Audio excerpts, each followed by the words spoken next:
Read-A-Rama started as a Saturday one-shot deal, and it went so well that I thought, let's do more of this.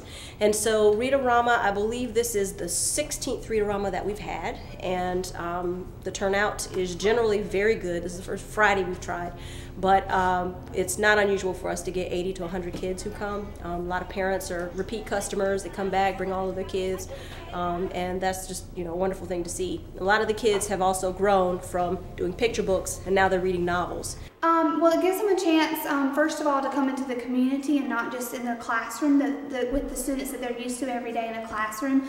And they can come into a community, and they're also joining together, learning other students' names, and then we read stories in individual groups. They get to pick their stories the book that they go to, and then we get to read a story to them and then make an activity that goes along with that story. So they're engaged in a story reading time, a read aloud time, and then they get to participate in the activity.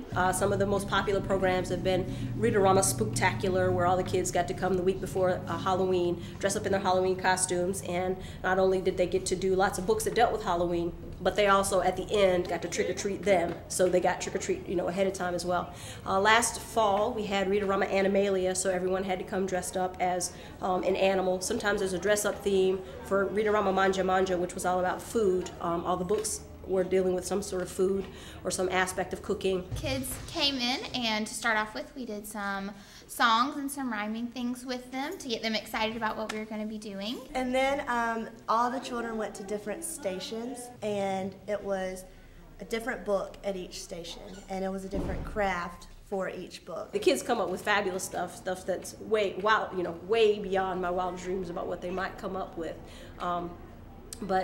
So we try to pick themes that kids will be interested in, themes that translate well into something active, something that my students can put with the books that they're doing, but also something that kids will go, oh man, I'm ready to go back to the next Read-A-Rama because I want to do that. They just know that they go and experience books and see some of their friends. They have a really good time. They just love it. I mean, it's hands-on, and they get to choose from different books that they like to listen to. You kind of feel like they're bombarded with television and internet and all the other things, and it's just nice to stop and have a book every now and then. Any time spent with books, I feel like is time well spent, and it also it sort of satisfies some of their schoolwork as well. Read-A-Rama started in 2001 as a service learning project for Maymester class that I had. It was an English children's literature class, and I thought there's got to be a good way to use a Saturday that we have to be teaching. So I had the students put on at the library a program that was maybe an hour and a half long or so that helped the students, my students, connect with the community, with kids in the community, and also bringing the things that I was teaching them in class. Well, it showed a lot of stuff that we can use in the classroom. Anything you learn, you can always use it in the classroom.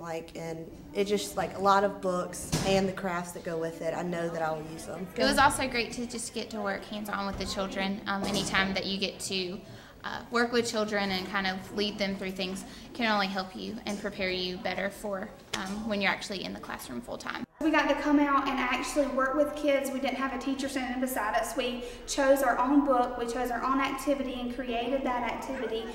We were allotted a certain amount of time, and then so we got to choose what we did in that time. And we had a group of students on our own, and we're able to work one-on-one with the kids as well as in a small group. So it was a really good experience as a featured teacher. And I think the other thing is that my students really come away with a better understanding of, it's not sort of the abstract, kids books and kids and books, but this program really makes them figure out what to do with books when they have kids in front of them.